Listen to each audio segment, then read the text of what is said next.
दोस्तों ऐसा लग रहा है कि इलॉन मस्क अमेरिका के अगले राष्ट्रपति बनने के लिए जा रहे हैं, क्योंकि अमेरिका का खुद का इतिहास ये गवाह है कि वहां पर एक बिजनेसमैन ने एक अच्छी कमान संभाली है। अच्छी का मीन्स ये है कि वो कुर्सी पर बहुत आसानी से विराजमान होते हैं। डोनाल्ड ट्रंप केवल 7 साल की उम्र के अंदर अरबपति बन चुके थे और आज वो अमेरिका के राष्ट्रपति हैं। तो ये अब बात आगे जाकर साबित हो सकती है कि इलॉन मस्क अमेरिका के राष्ट्रपति बनेंगे। इलॉन मस्क ने रिसेंटली अनाउंस किया कि वो खुद की डेमोक्रेटिक पार्टी बनाएंगे। आप ये कह सकते हैं कि अमेरिका के अंदर राष्ट्रपति का चुनाव एक बिजनेस की तरह हो चुका है। मतलब दो बिजनेसमैन आपस में ये इस बात पर लड़ रहे हैं कि राष्ट्रपति की कुर्सी पर कौन बैठेगा। क्या आपको लगता है कि डोनाल्ड ट्रंप को एक जबरदस्त पॉलिटिकल नॉलेज है? क्या आप लोग को लगता है कि इलॉन मस्क को एक जबरदस्त पॉलिटिकल नॉलेज है? नहीं है, क्योंकि अगर डोनाल्ड ट्रंप को नॉलेज होती तो आज इतना बड़ा टैरिफ का गेम नहीं खेलते, जो कि आज खुद अमेरिका के ऊपर भारी पड़ा है। अमेरिका की इकोनॉमी जिस तरीके से हिट हुई है वो इतिहास के अंदर दर्ज हो चुका है, और आगे आने वाले 9 जुलाई को जिस तरीके से और हिट होने वाली है, जिस तरीके से बैकफुट पर जाने वाली है, वो वापस से अमेरिका के इतिहास में लिखा जाएगा। तो आज अमेरिका के अंदर राष्ट्रपति की कुर्सी की लड़ाई किसके लिए है? बिजनेस के लिए है। डोनाल्ड ट्रंप का यह कहना है कि हमने इलॉन मस्क को काफी टैक्सेस के अंदर छूट दी, लिबरल किया उनको, और फिर जाकर उनका बिजनेस इतना ग्रो कर पाया। और डोनाल्ड ट्रंप ने धमकी भी दे दी कि अगर अमेरिका में रहना है तो हमारे नियमों पर यह बिजनेस करना पड़ेगा, नहीं तो साउथ अफ्रीका वापस लौट जाओ। क्योंकि 1971 में इलॉन मस्क का जन्म साउथ अफ्रीका के अंदर ही हुआ था।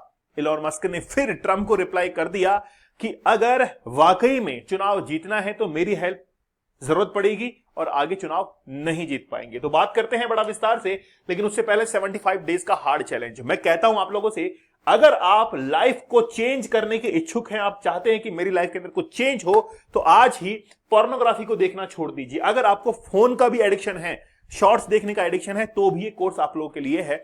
मैंने 75 टेक्निक्स बताई हैं जो कि रिसर्च पेपर के ऊपर आधारित है। यूं ही हवा के अंदर टेक्निक नहीं बताई, एक एक पेपर को रिसर्च किया है। और 75 डेज तक मैंने लाइव सेशन लिया है, और लाइव सेशन के अंदर आपको बताया कि कैसे आप लोग इससे दूर हट सकते हैं। 75 चैलेंजेस आपको दिए हैं, रियल लाइफ स्टोरीज मैंने बताई हैं। आप लोग इसको जरूर ज्वाइन कीजिएगा, बड़ा जबरदस्त कोर्स है। चलिए, सबसे पहले बिग ब्यूटीफुल बिल की हम लोग बात करेंगे। मैं थोड़ा सा ब्रीफ कर देता हूं। बिग ब्यूटीफुल बिल ये था कि इससे अमेरिका के जो सिटीजन्स थे उनको काफी नुकसान पहुंचने वाला था। एलॉन मस्क का कहना यह था कि इससे अमेरिकन्स के ऊपर काफी टैक्सेस का बर्डन बढ़ेगा और इकोनॉमी को काफी नुकसान होगा। भारत की इकोनॉमी आज मान लीजिए कि $5 ट्रिलियन है, $4 ट्रिलियन हम लोग बन चुके हैं। तो अमेरिका को अगर नुकसान होता तो वो $5 ट्रिलियन का नुकसान होता, ऐसा एलॉन मस्क का कहना था। और भी कई बातें जो थी वो बिग ब्यूटीफुल के अगेंस्ट जो है वो बताई गई थी। लेकिन रिसेंटली क्या हुआ है, बिग ब्यूटीफुल बिल जो है वो 51 मतलब 5149 से रिसेंटली जो है वो अभी पार्लियामेंट के अंदर प्रेजेंट हुआ। एलॉन मस्क को आप लोग पीछे देख सकते हैं, मतलब पॉलिटिकल जो लीडर्स हैं उनके पीछे एक बड़ा बिजनेसमैन खड़ा है। आज देखिए कि भारत के अंदर नरेंद्र मोदी प्रधानमंत्री हैं, तो पॉलिटिकल की जबरदस्त नॉलेज है। आज राजनाथ सिंह पॉलिटिक्स में बहुत पुराने हैं, और पॉलिटिक्स जो है उसमें ऐसी ही राजनीति की जरूरत पड़ती है, बिजनेसमैन की नहीं। बिजनेसमैन एज ए सपोर्ट कर सकता है। तो एलॉन मस्क और इनकी दोस्ती बड़ी गहरी थी, और एलॉन मस्क ने काफी अच्छे से सपोर्ट किया डोनाल्ड ट्रंप को इस इलेक्शन को जीतने के अंदर, और इस बात को जाहिर भी किया था। मैं दोनों का स्टेटमेंट आपको बताता हूं।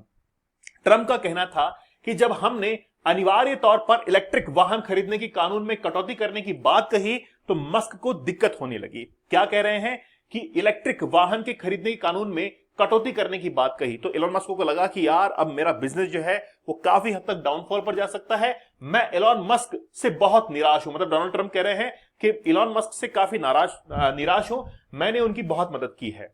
अब जान लेते हैं कि एलॉन मस्क क्या कह रहे हैं।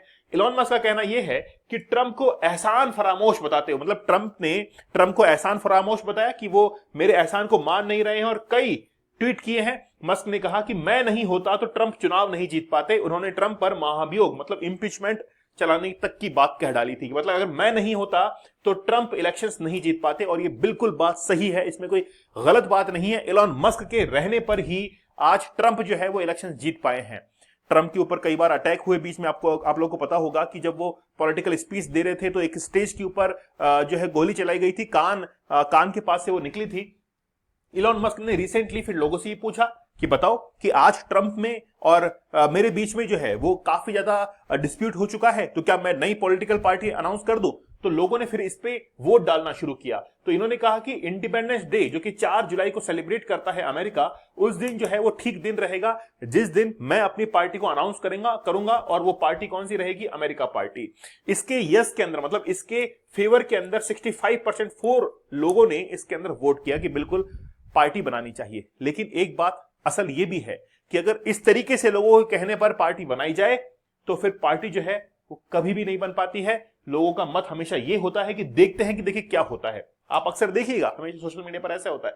तो 4 जुलाई को इंडिपेंडेंस डे सेलिब्रेट करता है अमेरिका।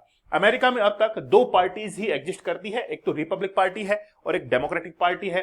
कभी भी थर्ड फ्रंट ने वहां पर जीत हासिल नहीं की है। इलेक्शंस लड़ने की कोशिश की है 1912 के अंदर, 1922 के अंदर, लेकिन वहां पर कभी भी जीत हासिल नहीं हुई है। और थर्ड फ्रंट जो आता है उनका नाम है ग्रीन पार्टी है, जो लिबरल्स हैं वो आते हैं, कॉन्स्टिट्यूशन पार्टी है, नेचुरल लॉ पार्टी है। और इसका मैं आप लोगों को दिखाता हूं कि 1921 के अंदर जो इलेक्शन हुआ था उसके बारे में बताऊंगा। डेमोक्रेटिक जो पार्टी है उसको शुरू किया गया था 1828 के अंदर, 1828 के अंदर, जबकि रिपब्लिक पार्टी शुरू हुई थी 1854 के अंदर। दोनों का मोटो अलग अलग था। डेमोक्रेटिक पार्टी ये कहती थी, यानी कि एंड्रयू जो जैक्सन थे उनके द्वारा शुरू की गई, और उन्होंने कहा कि किसानों और आम जनता की पार्टी ये मानी जा रही है, मतलब किसानों का भला होगा, आम जनता का भला होगा, ये डेमोक्रेटिक पार्टी का एक मुद्दा है। और 1828 के अंदर एंड्रयू जैक्सन ने इसी सोच के साथ में इसकी स्थापना की। और साथ ही के अंदर 1854 में रिपब्लिक पार्टी जब गुलामी के विरोध में बनी और अब्राहम लिंकन इसके पहले राष्ट्रपति बने, तो 20वीं सदी में यह व्यापार और टैक्स के समर्थन में जो है पार्टी बन गई। मतलब दोनों पार्टी आप लोग देख सकते हैं कि एक तो कैपिटलिस्ट जो विचारधारा है, पूंजीवादी विचारधारा है, उसको जो है काफी सपोर्ट कर रही है, और डेमोक्रेटिक पार्टी जो है वो सोशल जितने भी इश्यूज हैं उनको वो डिस्कस कर रहे हैं। तो दोनों का सोचना अलग अलग है। लेकिन बात यह है कि अब तक कितनी बार ऐसे इलेक्शंस हो चुके हैं। तो अगर हम लोग बात करें 5 नवंबर 1912 को लगभग 3 पार्टीज वहां पर मैदान में थी, रिपब्लिक पार्टी थी, डेमोक्रेटिक पार्टी थी। लेकिन जो रूजवेल्ट थे ये भी अपने इलेक्शन कैंपेन के अंदर उतरे थर्ड प्रोग्रेसिव पार्टी को लेकर, और जिसको मूस पार्टी भी कहा गया था उस समय। और इनको जो वोट मिले थे वो 27.4% वोट मिले थे, मतलब काफी कम वोट थे रूजवेल्ट को। जबकि यहां पर आप लोग देख सकते हैं कि जो अदर पार्टी थी, रिपब्लिकन पार्टी थी, सोशलिस्ट पार्टी थी, उनके पास में वोट बहुत कम थे, और जीत जो थी वो डेमोक्रेटिक पार्टी को यहां पर मिल गई थी। लेकिन थर्ड पार्टी जो है उसको बड़ी परेशानी आ रही थी।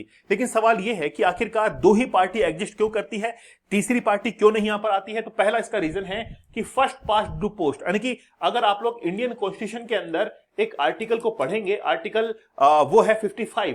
इंडियन कॉन्स्टिट्यूशन में एक आर्टिकल है, आर्टिकल 55, जिसमें प्रेसिडेंट के जो इलेक्शन लड़ने का मेथड है वहां पर दिया गया है। यही मेथड हम भी फॉलो करते हैं, फर्स्ट पास्ट द पोस्ट, मतलब जिसको ज्यादा वोट मिले हैं वो जीत हासिल कर पाएगा, और जिस पार्टी के पास में पॉपुलैरिटी है वो ज्यादा अच्छे से जीत सकती है। इसलिए जो थर्ड पार्टी बनती है उसके लिए बड़ा मुश्किल होता है कि वो इतनी जल्दी पॉपुलैरिटी जो है वो हासिल करे। दूसरी बात है इलेक्टोरल कॉलेज। अब आप लोगों को पता है कि इलेक्टोरल कॉलेज मतलब जितने भी स्टेट्स हैं वहां से जीतते हुए फिर सेंटर के अंदर जीत हासिल करनी पड़ती है अमेरिका में। लेकिन किसी नई पॉलिटिकल पार्टी को स्टेट्स के अंदर इतनी जबरदस्त तरीके से रूट्स बनाना, वहां पर अपनी पहचान बनाना, वो बड़ा मुश्किल होता है। इसलिए वहां पर हमेशा 2 पॉपुलर पार्टी जो है वो एग्जिस्ट करती है। तीसरा है बैलेट एक्सेस कानून। अलग अलग राज्यों में उम्मीदवारों को नामांकन के लिए हजारों लोगों का साइन करवाना पड़ता है, जो एक छोटी पार्टी के लिए या नई पार्टी के लिए बड़ा मुश्किल होता है। फिर फंडिंग की प्रॉब्लम आती है, इलेक्शन के अंदर बहुत पैसा खर्च होता है। और फिफ्थ पॉइंट आप लोग देखेंगे प्रेसिडेंशियल डिबेट। और डिबेट के अंदर हो सकता है कि वो क्या कर जाए, इसमें जीत जाए, लेकिन केवल 1 पॉइंट होने से कोई थर्ड पार्टी जो है नहीं बनती है। आप लोगों को पता होगा कि रिसेंटली बिग ब्यूटीफुल बिल जो है वो लाया गया, जिसके विरोध के अंदर एलोन मस्क ने हमेशा ये कहा कि ये देश का बेड़ा गर्क कर देगा, पैसा खराब कर देगा, और लगभग $5 ट्रिलियन इकोनॉमी अमेरिका की पूरी तरीके से खत्म हो जाएगी। एलोन मस्क ये चाहते थे कि जो भी माइग्रेशन के कानून है, जो भी यहां पर टैक्सेस के कानून है, उनको थोड़ा सा लिबरल किया जाए ताकि लोगों को मौका मिले पैसे कमाने का। लेकिन जैसे ही बिग ब्यूटीफुल बिल आता है तो उसके विरोध में एलोन मस्क जो है वो खड़े हो जाते हैं। जैसे ही कहा कि हम लोग टैक्स कट्स और उनको जो है और बढ़ाएंगे, टिप्स और ओवर टाइम जो लोग काम करते हैं उनका हम लोग एक्स्ट्रा जो पेमेंट होता है उसको खत्म कर देंगे। इसलिए यानी कि बिजनेसमैन को काफी इसमें नुकसान हो रहा था, लोगों का टैक्स का पैसा काफी जाया हो रहा था। तो ये लग रहा था कि लगभग $4 ट्रिलियन के आसपास में जो है वो क्या हो जाएगा, पैसा खराब होगा। इलेक्ट्रिक व्हीकल और सोलर टैक्स जो है वो भी क्रेडिट खत्म करने की इसमें बात की गई थी कि आप लोग इसको ले पाएंगे। और यही इन सब बातों के चलते हुए आज एलन मस्क डोनाल्ड ट्रंप के बिल्कुल विरोध में आ गए और ये अनाउंस कर दिया है कि हम एक नई अमेरिकन पार्टी बनाएंगे जो कि इस बार इलेक्शंस को लड़ने वाली है। लेकिन बात यह है कि पहले भी अमेरिका के अंदर थर्ड फ्रंट को हमेशा नुकसान हुआ है, तो क्या एलन मस्क जीत पाएंगे?